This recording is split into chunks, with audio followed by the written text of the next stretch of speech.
So the exotic that I went for with my Titan is actually Heart of Inmost Light. Basically, one ability buffs your other abilities. Alright guys, let's get straight into it. I don't want to waste anybody's time. So for my Titan, I have Thruster, High Lift, Seismic Strike, Pulse Grenade. My aspects, I got Touch of Thunder, Knockout, and for fragments, Spark of Magnitude, Spark of Shock, Spark of Recharge, Spark of Discharge. Now, I recommend, if you don't know what these all do, go through and read them for yourself, because you're going to understand it a lot more like that. As far as mods, go ahead and do you. It just really depends on your playstyle. Like, I prefer more, like, relying on my weapons, so I do, like, reload mods and things like that. This build is more like, you can see I have hands-on, just assets, impacts, and textures. This build is more centered around just getting your abilities as quickly as often. So the gameplay loop I like to use for this build is pop my shield first, then use my melee. By that point, your grenade is going to be basically supercharged, and I usually look for like some sort of major ultra to use my grenade on, because it's going to be super powerful. And then by then, you're going to have your shield back, and you're going to have your melee back, and then you use your grenade again, and basically, it just feeds into that whole gameplay loop. This is the full build if you want to pause the video and check it out, but yeah, that is it for your Titan. So real quick before I forget, these builds are for farming Vanguard ops. The reason you want to farm Vanguard ops is, in my opinion, it's the fastest way to get these activities done that give you your exotic engrams. You can get 3 exotic engrams per character each week. And a lot of people are basically just banking their exotic engrams in their postmaster. That way when the final shape comes out, you can go ahead and, you'll have exotic engrams turn in and get those new exotics. The reason I chose these builds is because it is arc threat and stasis threat. So I went ahead and I figured, might as well go with an arc build. It's also a, let's see, yeah, it's arc threat. Like I said, but that's the reason for my weapons. So like Risk Runner is going to get overcharged from taking arc damage. So you have Crux, Risk Runner, they're both arc, so they got a bonus to damage, and then Deliverance also is stasis, so you have a bonus to that damage. These are the weapons that I ran on all 3 of my subclasses.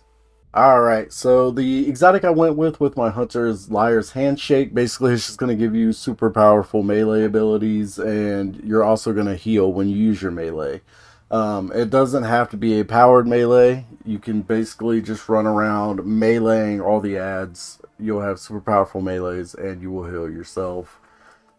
This is the build that I went with it. I got Marksman Dodge, Triple Jump, Combination Blow, Pulse Grenades, Blow State, Lethal Current. For my fragments, I got Spark of Feedback, Spark of Resistance, Spark of Recharge, Spark of Instinct.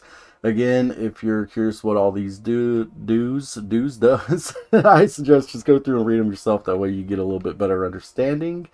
And finally, for the Warlock, I went ahead and went with Vesper of Radius. Now, there are some exotics that I consider better for Arc Warlock, but I like the fact that with Vesper Radius, you get your Healing Rift back a lot more often, and your Healing Rift releases an Arc Shockwave, which is really good for ad clearing. So in low-level content like this, you want basically as much ad clearing as possible, so it's really nice. I could just jump into a horde of ads, pop my Healing Rift, I'm getting healed, my wrist's doing damage, and my Arc Soul's doing damage. So it's literally like maximizing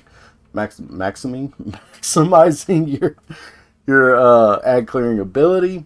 So I went with Healing Rift, Burst Glide, Chain Lightning, Pulse Grenade, Arc Soul, Electrostatic Mind, Spark of Feedback, Spark of Instinct, Spark of Resistance, and Spark of Recharge. With this build, again, here's all my mods. Again, I suggest that you use your own depending on your playstyle. These were the ones that I was kind of messing around with on this build, and this build was actually a ton of fun. This might have been my favorite build out of all 3.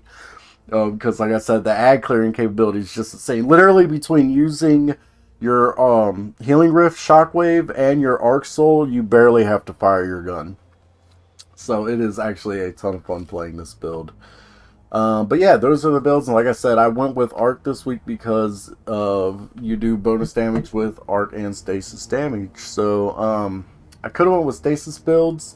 The reason I didn't go Stasis route is because Stasis is It's very good for like locking large areas down and things like that. It's really good in like in-game content, high-end content, but with these builds I wanted something fast that could just add clear really quickly and just blow through low level content with no problems. So yeah, I hope you guys enjoyed the video. Thank you for watching. I am the one and only Z.